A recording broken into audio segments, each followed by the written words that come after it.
Fernanda Manhota, nossa analista de internacional. E claro, vamos falar do discurso do Estado da União feito por Donald Trump ontem.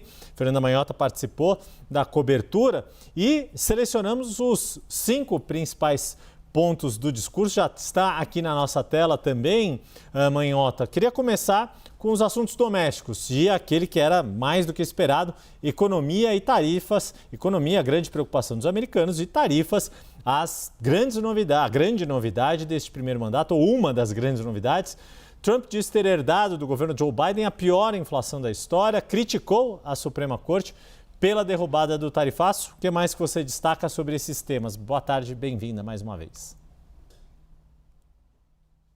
Boa tarde, Yuri. Boa tarde a você, a todos que nos acompanham. Um discurso longuíssimo, Yuri, que entrou para a história como o mais longo já registrado, né, do Estado da União, quase 2 horas de discurso. E, bom, em relação à economia e às tarifas, eu diria que foi o foco prioritário que demandou, inclusive, mais tempo da fala do presidente Trump.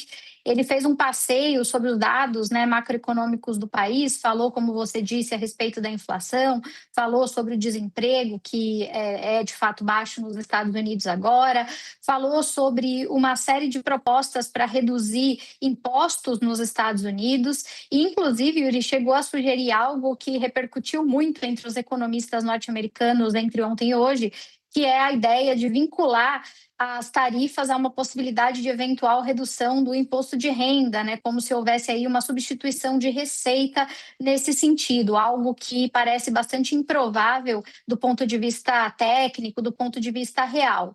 Ele fez esse passeio, Yuri, muito considerando o fato de que a impopularidade que ele acumula, sobre a qual a gente já falou aqui nos últimos dias, tem muito a ver com o manejo da economia, né? A economia real americana ainda hoje tem alto custo de vida, sobretudo quando a gente fala em groceries, né? Então, em produtos alimentícios, em moradia, em transporte. E o eleitor médio americano, esse que vai votar nas eleições de meio de mandato, inclusive, não tem sentido no próprio bolso essa melhora que ele buscou descrever, né? O presidente Trump, inclusive, abriu o seu discurso e fechou o discurso fazendo uma referência à expressão da Era Dourada, uma expressão que ficou famosa no finalzinho do século XIX, quando se falava da pujança industrial americana. Ele tentou insinuar que a economia dos Estados Unidos, então, estaria vivendo essa nova versão, essa versão 2.0 daquele mesmo período.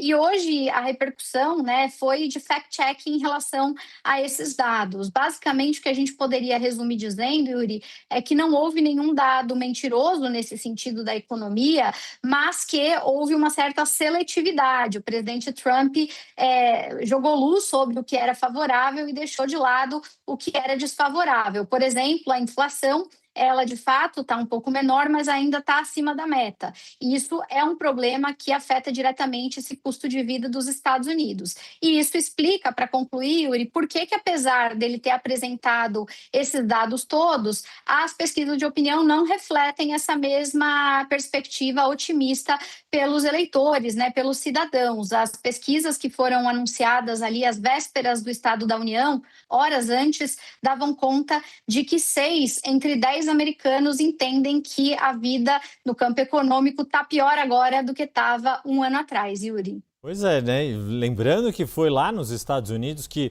um assessor de um ex-presidente do Partido Democrata, né, o assessor de Bill Clinton, cunhou a frase "a economia é estúpido", deixando claro o quanto o peso dos indicadores econômicos, mas a percepção do eleitor em relação ao estado da economia faz toda a diferença nas disputas presidenciais, em especial num sistema bipartidário como os dos Estados Unidos, em que democratas e republicanos têm o seu eleitorado mais cativo e é o swinging voter, né, o eleitor ali independente, que acaba decidindo que vai o pêndulo para um lado ou para o outro, e no caso do sistema americano ainda com os estados pêndulo, em que não há uma maioria clara pró-republicanos ou pró-democratas, tratar das questões da economia e, principalmente, né, vender a imagem de que a economia está bem, isso é importante. E como a gente já trouxe aqui, Priscila Yazbek também mencionou isso, a questão que a Fernanda Manhotto estava mencionando, né, do affordability, né, a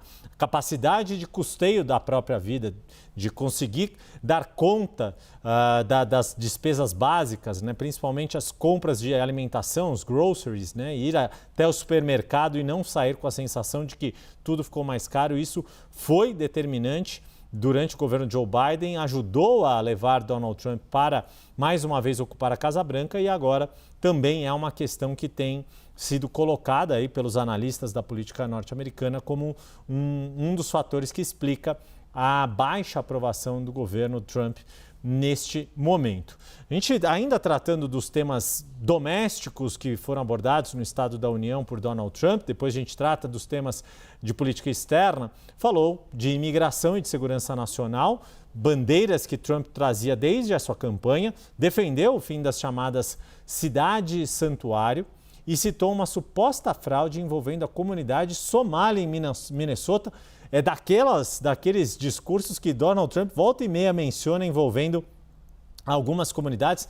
Na época, não era em Minnesota, era em Ohio, em outro estado, que ele havia feito menção àquela coisa dos cachorros sendo sequestrados e comidos, o que não se revelou verdade. E, ultimamente, Donald Trump tem virado o foco na comunidade somali que vive nos Estados Unidos, né, Manhota?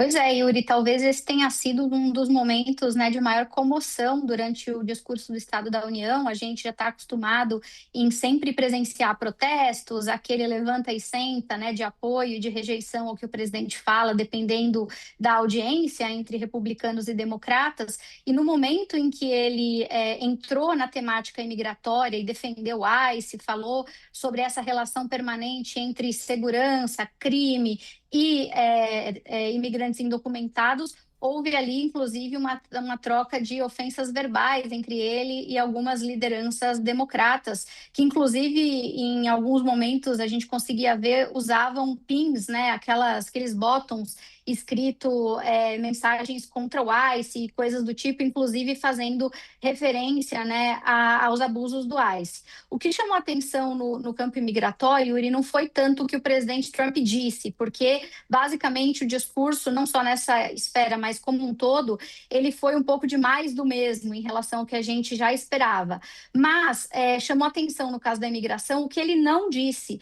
Ele falou tudo isso que a gente estava sublinhando aqui, mas ele deixou de mencionar os episódios envolvendo mortes de americanos, né, que a gente sabe tem gerado grande comoção nos Estados Unidos, inclusive uma série de protestos e que impactaram também a popularidade dele em geral e entre a comunidade latina que foi apoiadora dele, sobretudo o voto masculino, o voto jovem na última eleição. Então ele optou por não fazer nenhuma referência a isso. A resposta que foi organizada pelos democratas ao Estado da União, inclusive trouxe isso como uma crítica, né, quer dizer, o presidente teria fugido de um ponto de sensibilidade e, no lugar disso, ele optou por humanizar essa história, né, que ele sempre conta, essa narrativa, a partir de casos. Ele trouxe ali algumas famílias, pessoas que, como de praxe, vão sendo referenciadas ao longo do discurso para trazer, né, talvez mais para a realidade, aquilo que vai sendo dito. Um dos casos que ele trouxe, que envolve, inclusive, a morte de uma ucraniana, foi também cercado de muita polêmica hoje nos Estados Unidos, porque ele apresentou aquilo como sendo embalado, né, nesse pacote que a gente está descrevendo aqui. Então, um imigrante indocumentado que teria matado uma pessoa que foi aos Estados Unidos já fugindo da guerra, então uma história triste, a família presente lá.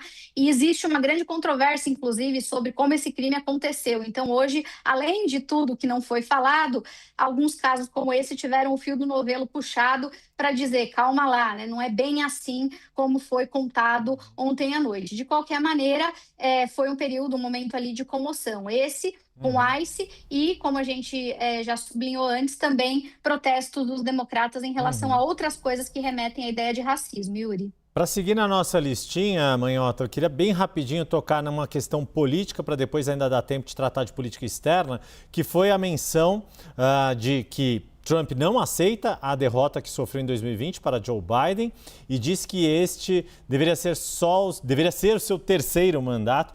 e ele voltou a criticar o voto por correio, que é uma das plataformas que ele tem abordado, né?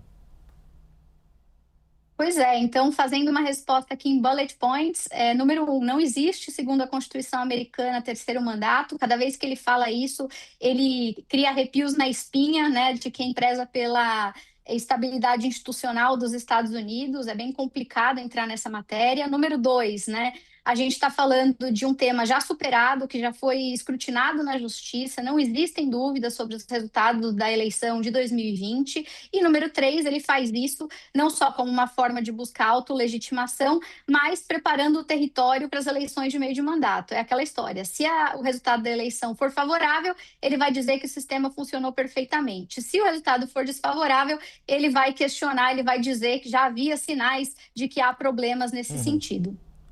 E, por fim, falando de política externa, juntando aqui tanto que ele mencionou o novo parceiro, entre aspas, Venezuela, e a questão do programa nuclear iraniano, Manhota.